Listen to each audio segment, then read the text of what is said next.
அஸ்ஸலாமு அலைக்கும் வரஹ்மத்துல்லாஹி வபரகாத்துஹு. வணக்கம்.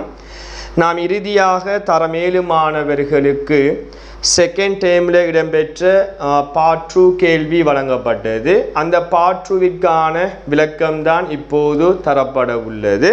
நேரடியாக இந்த பார்ட் 2ல் இடம்பெற்ற முதலாவது கேள்வியை பற்றி பார்ப்போம்.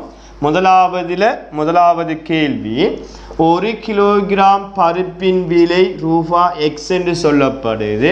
இந்த தரவை வைத்து கொண்டு 5 கிலோகிராம் பருப்பையும் ரூ.Y ஒரு பால்மா பக்கெட்டையும் வாங்குவதற்கு தேவையான பணத்தை X,Y கோவையாக தருக. அப்போ 1 கிலோகிராம் பருப்பின் விலை ரூ.X என்றா 5 கிலோகிராம் பருப்புண்டா X 5ஆல் பெருக்கி இன்னும் ஒரு பொருள் வாங்கப்படுகின்றது. ஒரு பால்மா பாக்கெட் Y என்று சொல்லப்படுது. அப்போ Yயை கூட்ட வேண்டும். அப்போ X 5ஆல் பெருக்கும் போது 5X ஆக Y, இதை கூட்ட முடியாது. இதுதான் அந்த பணத்திற்கான அந்த மொத்த செலவிற்கான கோவையாக இருக்கும். அப்போ ரெண்டாவது கேள்வியில் ஏற்பாட் கேள்வியை பாருங்க. ஒரு செவ்வகம் ஒன்று தரப்படுது.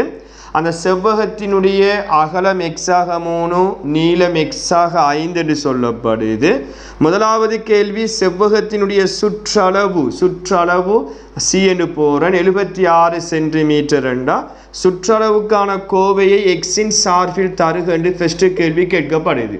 அப்போ செவ்வகத்தினுடைய பண்பு உங்களுக்கு தெரியும், எதிர்பக்கம் ஒன்றுக்கொன்று சமன். இது X+5 இதுவும் X+5, X+3 இதுவும் X+3 வளைத்து கூட்டணும். அப்போ X+5 சாக X+3 சாக X+5 சாக X+3 போட்டு கூட்டிக்கொள்ள வேண்டும். அப்போ 1X 2X 3X 4X என்று வரும். 5 3 8 8 5 13 3 16. அப்போ 4X ஆக 16 என்று விடை கிடைக்கும். இது கேள்வி. பி பார்ட் கேள்வியை பார்த்தீங்க என்று சொன்னால், சமன்பாடு ஒன்றை உருவாக்குவதன் மூலம் அப்போ 4X ஆக 16 என்கிற சுற்றளவு அதில் தந்த பெருமானம் 76க்கு சமனாக இருக்கும். அதிலிருந்து 16 கூட்டுப்படுது, சமனுக்கு அங்கே போனால் கழிப்படும். அப்போ 60 என்று வரும்.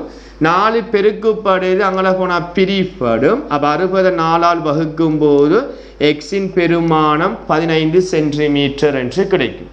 இதிலிருந்து செவ்வகத்தினுடைய நீளம் மற்றும் அகலத்தினுடைய பெருமானத்தை கேட்டால் ஃபர்ஸ்ட் நீளத்தை பாருங்கடா. கோவை X+5. அப்போ Xக்கு கண்டை விட 15. அப்போ 15ஓட 5ஐ கூட்டும் போது 20 சென்டிமீட்டர் என்று வரும். அகலத்தை கேட்டால் X+3. அகலம் அந்த Xினுடைய பெருமானம் 15, அதோட 3 கூட்டும் போது 18 சென்டிமீட்டர். அப்போ செவ்வகத்தினுடைய நீளம் 20 சென்டிமீட்டர், அகலம் 18 சென்டிமீட்டர் என்று கிடைக்கும். இது ஃபர்ஸ்ட் கேள்விக்கான விளக்கமாக இருக்கும். இப்போ இரண்டாவது கேள்வியை பாருங்க. இரண்டாவதுல உரோமிலக்கம் 1, A சமன் 2 4 6 8 10 என்று அந்த மூலகம் தரப்படுது. இதை சொற்களில் விவரிக்குக என்று சொல்லப்படுது. நீங்கள் எப்படியும் எழுதி கொள்ளலாம். இப்போ நான் பாருங்க 2ல் ஆரம்பித்து 10ல் முடிவடையுது. இது எப்படியான பெருமானம் என்ற இரட்டை எண்களாக இருக்கு. ஸோ 2ல் இருந்து 10 வரையான இரட்டை எண் என்று எழுதி கொள்ள வேண்டும். இதுதான் சொற்கள் எழுதக்கூடிய முறையாக இருக்கும். அல்லது 0க்கும் 10ஓட 1 கூட்டி 11க்கும் அல்லது 1க்கும் 11க்கும் இடைப்பட்ட இரட்டை எப்படியும் எழுதலாம். ஆனால் அந்த தரப்பட்ட மூலகங்கள் அவ்வளவும் விடையாக வர வேண்டும். அதற்கு ஏற்றவாறு அந்த வசனத்தை எழுதி கொள்ள வேண்டும். இரண்டாவது கேள்வி, P சமன் 20க்கு உட்பட்ட 4இன் மடங்கு என்று வசனத்தில் சொல்லப்படுது. முதலாவது கேள்வி, இரட்டை அடைப்பினுள் என்று சொன்னால் மூலகமாக கேட்கான். அப்போ 20க்கு உட்பட்டு 4இன் மடங்கண்டா 4 8 12 16. 20க்கு உட்பட்டு என்கிறதால 20 வராது. 20 4னுடைய மடங்காக இருந்தாலும் 20க்கு உட்பட்ட என்ற விடயம் போடப்பட்டதன் காரணமாக 20 என்ற பெருமானம் மூலகமாக வராது. அப்போ 4 8 12 16 என்று வரும். அதில் இரண்டாவது கேள்வி வெண்ணுருவில் காட்டுகன்னு சொன்னால் வட்டத்தை போட்டு அது பி என்ற தொடையாக இருக்கும், கமா போடாமல் அந்த பெருமானத்தை அந்த வட்டத்திற்குள் குறித்து காட்ட வேண்டும். இதுதான் வெண்ணுருவாக இருக்கும். மூன்றாவது கேள்வியை பாருங்களா, ஒரு வட்டம் ஒன்று தரப்படுது, அந்த வட்டத்துக்குள்ள சில மூலகங்கள் தரப்படுது, பி என்ற தொடை என்று குறிக்கப்பட்டிருக்கு. அதில் மூலகங்களின் எண்ணிக்கையை கேட்டால் ஃபர்ஸ்ட் அதை ஓர்டரில் நம்ம மூலகமாக அடைப்புக்குள்ள எழுதி காட்டுவோம். இப்போ பார்த்தீங்கன்னு சொன்னால் சிறிய பெருமானம் 6 12 18 24 30 36 என்று அந்த பெருமானத்தை எழுதி கொள்ள வேண்டும். அது ஏ கேள்விக்கு ஆன்சர். ஆனால் கேள்வி என்னென்னு சொன்னால் அந்த பி என்ற தொடைக்குள் இருக்கக்கூடிய மூலகங்களின் எண்ணிக்கை, அதாவது நம்பர் ஆஃப் பி, அந்த மூலகங்களின் எண்ணிக்கை கேட்கப்படுது. அப்போ 1 2 3 4 5 6 6 மூலகங்கள் காணப்படும். பி பார்ட் கேள்வியை பார்த்தீங்கன்னு சொன்னால் தொடை பிஐ சொற்களில் விவரிக்குன்னு சொன்னால் நான் ஏற்கனவே சொன்னது போன்று முதல் பெருமானம் 6, இறுதி பெருமானம் 36. அப்போ 6ல் இருந்து 36 வரையான எப்படியான பெருமானம்? 6ன் மடங்குகள். அப்போ 6ன் மடங்குகள் என்று எழுதி கொள்ள வேண்டும். 6ன் மடங்குகள் என்று நோட் பண்ண வேண்டும். அதை நீங்கள் எப்படியும் எழுதலாம். ஆனால் நான் ஏற்கனவே சொன்னது போன்று இங்கு தரப்பட்ட அனைத்து மூலகங்களும் நீங்கள் எழுதப்பட்ட வசனத்தினூடாக மூலகங்களாக கட்டாயம் வர வேண்டும். இப்போ 4வது கேள்வியை பார்த்தீங்கன்னு சொன்னால் ஒரு மாணவன் 8னுடைய காரணிகளை கீழ்வருமாறு வெண்ணுருவில் காட்டியுள்ளார். அவனுடைய விடை சரியா தவறா என்று ஃபர்ஸ்ட் கேட்கப்படுது. அது என்ன உருவம் என்று சொன்னால் ஒரு வட்டத்துக்குள்ள 2 3 5 7 என்று தரப்படுது. காரணி 8னுடைய காரணி என்று சொன்னால் 8 எந்தெந்த பெருமானத்தால் மீதியின்றி வகுக்க முடியுமோ அது அனைத்தும் 8னுடைய காரணியாக இருக்கும். அதன் அடிப்படையில் 1 வரும், 2 4 8 இவ்வளவும் தான் 8னுடைய காரணி. ஆனால் அவன் சொன்ன பெருமானத்தை பாருங்க 2 3 5 7 என்று சொல்லப்படுது. அப்போ இது பிழை என்று வரும். இது பிழை என்று போட்டு விட்டு சீபாட் கேள்வி தவறாயின் சரியான விடையை வெண்ணுருவில் காட்டுக. அப்போ நீங்கள் ஒரு வட்டத்தை வரைந்து அந்த சரியான மூலகம் உங்களுக்கு நான் எழுதி காட்டியிருக்கேன். அந்த பெருமானத்தை நீங்கள் அந்த வட்டத்துக்குள்ள குறித்து காட்ட வேண்டும். இது ஒரு தொடைக்கான ஒரு பெரிய கேள்வி ஒன்று இரண்டாவது வினாவாக தரப்பட்டுள்ளது. ரைட். இப்போ தொடர்ச்சியான மூன்றாவது கேள்வி, தரப்பட்டுள்ள ஒரு 30 மீட்டர் பக்க நீளமுள்ள ஒரு சதுர வடிவான காணியாகும். இந்த காணியை சுற்றி 2 மீட்டர் அகலமுள்ள பாதை நிலற்றி காட்டப்பட்டுள்ளது. இந்த படத்தை பார்த்தா உங்களுக்கு விளங்கும். பாதையுடன் காணியின் ஒரு பக்க நீளம், பாதையுடன் சேர்த்து அந்த காணியின் ஒரு பக்க நீளம் கேட்டால் இது 2 மீட்டர்னா எல்லாம் 2 மீட்டர் அகலம் என்று சொல்லப்படுது. இதுதான் காணியினுடைய நீளமாக இருக்கும். அப்போ இது 30, இந்த துண்டு அவ்வளவு 30. அப்போ இது 2 மீட்டர், இதுவும் 2 மீட்டர், இவ்வளவு 30 மீட்டர். அதை கூட்டும் போது முதலாவது கேள்விக்குரிய விடை கிடைக்கும். அப்போ 30 32 34. அப்போ ஃபர்ஸ்ட் கேள்விக்கு ஆன்சர் 34 மீட்டர் என்று வரும். செகண்ட் ஒன், பாதையுடன் காணியின் பரப்பளவை கேட்டால் இது சதுரம் என்று சொல்லப்படுது. அப்போ 30 எல்லா பக்க நீளங்களும் சமன் 30 மீட்டராக இருக்கும். சதுரத்தின் பரப்பளவு நீளம் தர பக்க நீளம் அல்லது அகலம் என்றும் போட்டுக்கொள்ள முடியும். இது 30 இதுவும் கட்டாயம் 30ஆகத்தான் இருக்கும். அப்போ 30 மீட்டர் தர 30 மீட்டர் பெருக்கும் போது 900 மீட்டர் வர்க்கம் என்று விடை கிடைக்கும். இது இரண்டாவது கேள்விக்கான விடையாக இருக்கும். மூன்றாவது கேள்வி, காணியின் பரப்பளவு. முந்தி கேட்டது பாதையுடன் சேர்த்து காணியின் பரப்பளவு கேட்கப்பட்டது. இப்போது காணியின் பரப்பளவு மாத்திரம். அப்போ பரப்பு சமன் நீளம் தர பக்க நீளம் என்று போடலாம், அல்லது பொதுவான சமன்பாடு சதுரத்துக்கும் செவ்வகத்துக்கும் நீளம் தர ஆகலாம். 30 மீட்டர், இதுவும் 30 மீட்டர்.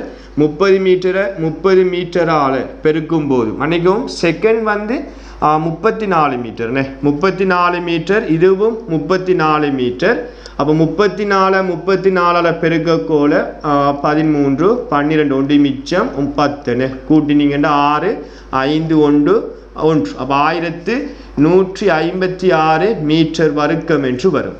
ஆனால் தேர்ட் ஒன் தான் அதில் ஒரு பக்க நீளம் 30 இதுவும் 30 30 பெருக்கினா 900 மீட்டர் வர்க்கம் என்று விடை கிடைக்கும். நாலாவது பாதையின் பரப்பளவு யாது, அதாவது நிலற்றப்பட்ட பகுதி. அப்போ ஏற்கனவே பாதையுடன் சேர்த்து இந்த பகுதியின் மொத்த பரப்பு 1156 என்று கண்டுவிட்டோம். அதன் பிறகு காணியின் பரப்பளவு மட்டும் 900 என்று கண்டுபிடித்து விட்டோம். அதை கழிக்கும் போது இந்த நிலற்றப்பட்ட உருவின் பரப்பளவு கிடைக்கும் 6 5 2 அப்போ 256 மீட்டர் வர்க்கம் என்று விடை கிடைக்கும். இது மூன்றாவது கேள்விக்கான விளக்கமாக இருக்கும். நாலாவதுல முதலாவது கேள்வியை பாருங்க. போக்காப்பை பெறுவதற்கு கீழ்வரும் இடைவெளியை நிரப்புக. 6 காரணி என்று சொல்லப்படுது. அப்போ 1 பிரிப்படும் 2 பிரிப்படும் 3 பிரிப்படும் 6 பிரிப்படும். அடுத்தது 15 காரணி என்று சொன்னால் 1 3 5 அடுத்தது 15 பிரிப்படும். 6க்கும் 15க்கும் போக்காப்பி என்று சொன்னால் பொதுவாக இருக்கிறது மட்டும் வரும் படித்திருக்கின்றோம். அதன் அடிப்படையில் 1 இருக்கு அடுத்தது 3 இருக்கு வேற பெருமானம் இல்லை. அப்போ போடோட் காடோட் பே வந்து 1 தர 3 ஒரு 3 என்று விடை கிடைக்கும். இது போக்காப்பி 6க்கும் 15க்கும் இடையே அந்த 6க்கும் 15க்குமான பொது காரணிகளுள் பெரியது 3 ஆக காணப்படும். செகண்ட் ஒன் கேள்வி 4 6 3 மடங்குகளை எழுதுவதன் மூலம் அவற்றின் போமாசி மடங்குகளை வைத்து போமாசி கண்டுபிடிக்கணும். டானா வடிவத்தை போட்டு முதன்மை காரணியின் பெருக்கத்தை வைத்து கண்டுபிடிக்க கூடாது, மடங்க வைத்து கண்டுபிடிக்கணும் என்றால் ஃபர்ஸ்ட் 4 எடுப்போம். 4 மடங்கை நீங்கள் கொஞ்சம் மடங்கு எழுதி கொள்ளுங்க. 4 8 12 16 20 24 போய்கொண்டு இருக்கும். 6 மடங்குண்டா 6 12 18 24 30 அது போய்கொண்டு இருக்கும். 3 மடங்குண்டா 3 6 9 12 15 18 போய்கொண்டு இருக்கும். இந்த மூன்றினுடைய மடங்குகளையும் நீங்கள் பார்க்கும்போது இந்த மூன்றும் ஆக ஃபர்ஸ்ட்ல பொருந்தக்கூடிய அந்த 3 பெருமானங்கள் காணப்படுது. பாருங்க, அப்போ 12 இங்கே இருக்கு இங்கேயும் இருக்கு இங்கேயும் இருக்கு. மற்றைய முன்னுக்கு வர பெருமானம் பொருந்தலை. அப்போ பொருந்தக்கூடிய பெருமானத்தை சேர்த்து நீங்கள் கட்டமிடும் போது இதுதான் போமாசியாக இருக்கும். அப்போ 4க்கும் 6க்கும் 3க்கும் அந்த பெருமானத்துக்குள்ள போமாசி பொது மடங்குகளில் சிறியது 12 என்று வரும். அப்போ வேற மெதட்டூடாக செய்த உங்களுக்கு மார்க்ஸ் இல்லை. ஏன்னா அவன் மென்ஷன் பண்ணியிருக்கான் மடங்குகளை வைத்து கொண்டு தான் நீங்கள் ஆன்சரை பெற்றுக்கொள்ள வேண்டும். அப்போ மடங்கை வைத்து தான் நீங்கள் போமாசியை கண்டுபிடிக்க வேண்டும். மூன்றாவது கேள்வியில் 1 3 4 மடங்கை எழுது. 3 மடங்கு 4 தடவை எழுதட்டாம் வேண்டா. 3 6 9 12 இப்படி 3 மடங்கை 4 பெருமானத்தை எழுதி கொள்ள வேண்டும். அதனை முதன்மை காரணிகளின் 3 4ஆம் மடங்கை என்று கேட்கப்படுது. முதல் 4 மடங்கை கேட்கல, 3 4ஆம் மடங்கை கேட்டால் 3 4ஆல் பெருக்கும் போது 12 என்று வரும். அதில் ரெண்டாவது அதனை முதன்மை காரணிகளின் பெருக்கமாக எழுதி சுட்டி வடிவில் தருக. அப்போ 12 எடுத்தீங்கன்னு சொன்னாடா டானா வடிவத்தை போட்டு முதன்மை எண்ணால் பிரிக்கணும். அப்போ 2ஆல் பிரித்தா 6 மீண்டும் 2ஆல் பிரித்தா 3 3ஆல் பிரித்தா 1 வரும். ஸோ முதன்மை காரணியின் பெருக்கம் 2 தர 2 தர 3 என்று கிடைக்கும். அதை சுட்டி வடிவில் கேட்டால் 2 2 தடவை வருது 2இன் வர்க்கம், 3 1 தடவை வாரத்தால் 1ஆம் வலு. ஸோ 2இன் வர்க்கம் தர 3இன் 1ஆம் வலு என்று வரும். இது மூன்றாவது கேள்விக்கான விளக்கமாக இருக்கும். நாலாவது கேள்வியை பாருங்க. 48 சென்டிமீட்டர் 72 சென்டிமீட்டர் 96 சென்டிமீட்டர் நீளமான 3 கயிறுகளிலிருந்து சம நீளமுடைய துண்டுகள் வெட்ட வேண்டி உள்ளது. வெட்டக்கூடிய துண்டின் ஆகக்கூடிய துண்டின் நீளம் யாது என்று கேட்டால், இப்படியான ஆகக்கூடிய என்ற கேள்வி கேட்கப்படும் போது இந்த 3 பெருமானத்துக்கும் நீங்கள் போமாசி காப்பி பொது காரணிகளுள் பெரியதை பார்க்க வேண்டும். வெட்டக்கூடிய மிகப்பெரிய துண்டி நீளத்தை கேட்கணும். அப்போ கேள்வியை தெளிவாக பாருங்க. 48 சென்டிமீட்டர், 72 சென்டிமீட்டர், 96 சென்டிமீட்டர் நீளமான 3 கயிறுகள் இருக்கு. அதை சம நீளமுடைய துண்டுகள் வெட்ட வேண்டியுள்ளது. அப்படி வெட்டணும் என்றால் வெட்டக்கூடிய துண்டின் ஆகக்கூடிய நீளம் 3லையும் சம நீளமாக வெட்டக்கூடிய ஆகக்கூடிய துண்டின் நீளத்தை கேட்டால் போக்காப்பே. அப்படின்னா 3ம் 2ஆல் பிரிப்படும் 24, 36, 48. மீண்டும் 2ஆல் பிரிக்கலாம் 12, 18, 24. மீண்டும் 3ஐயும் 2ஆல் பிரிக்கலாம் 6, 9, 12. திருப்பி பாருங்க 3ஐயும் பிரிக்கக்கூடிய பொதுவான பெருமானம் 3 இருக்கு. அப்போ 3ஆல் பிரித்தீங்கன்னு சொன்னால் 3ஆல் பிரிக்கலாம் 2 முறை, 3 முறை, 4 முறை. இனி மீண்டும் பிரிக்கக்கூடிய பொதுவான பெருமானம் இல்லை. அப்போ தொங்கல வார்த்தனை செய்யணும், பெருக்க வேண்டும். 2 தர 2 தர 2 தர 3 பெருக்கும் போது 22, 4, 4, 8, 8, 3, 24. அப்போ 24.